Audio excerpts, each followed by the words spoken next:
Si tu veux qu'il y ait du développement, alors commence par te développer toi-même. Parce que le développement concerne tout l'homme et tout homme. Donc toi aussi, tu as ta part de responsabilité. Le développement te concerne. Le développement concerne tout le monde.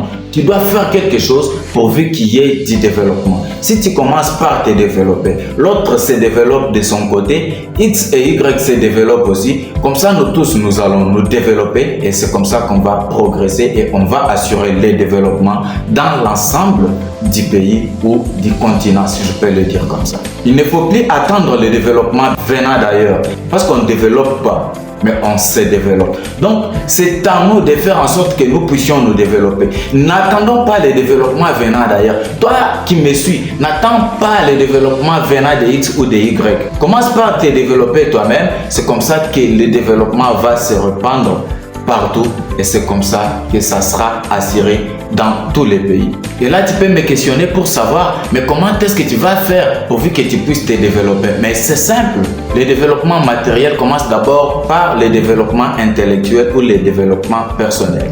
Parce que si tu te développes personnellement, c'est-à-dire que tu vas développer ta façon de raisonner, tu vas développer ton état d'esprit. Et si tu es déjà développé comme ça, tu vas exploiter toutes tes compétences. Tu vas exploiter maintenant ton esprit de développement pourvu que tu puisses le matérialiser et c'est comme ça que le développement matériel sera assuré. Ne cherche pas seulement à avoir des résultats momentanément, non. Commence par suivre les processus.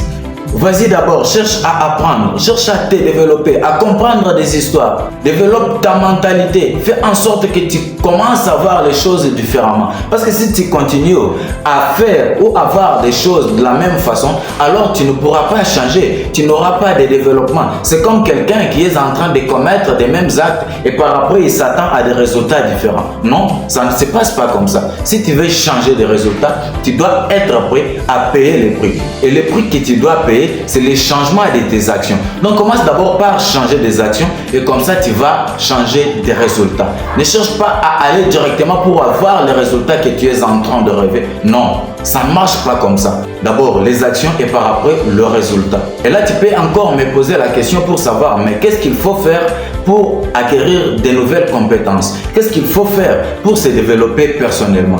J'ai une très bonne nouvelle pour toi. Il faut que tu puisses avoir l'habitude de lire. Il faut que tu commences par chercher des livres. Il faut que tu sois prêt à apprendre. Parce qu'on l'a toujours dit, plus tu sais, plus tu y es. Et plus tu y es, plus tu y as. Donc, si tu cherches à savoir, tu vas devenir et par après, tu vas obtenir. C'est comme ça que tu vas acquérir de nouvelles compétences. C'est comme ça que tu vas obtenir ce que tu cherches. C'est comme ça que tu vas réaliser ton rêve. Commence d'abord par chercher à beaucoup lire. Il faut que tu sois prêt à apprendre. Il faut que tu puisses te former. Il faut que tu puisses participer dans des conférences. Il faut que tu puisses participer dans des réunions où l'on parle du développement, où l'on parle du changement des mentalités. Il faut que tu puisses être prêt à chercher à faire des recherches.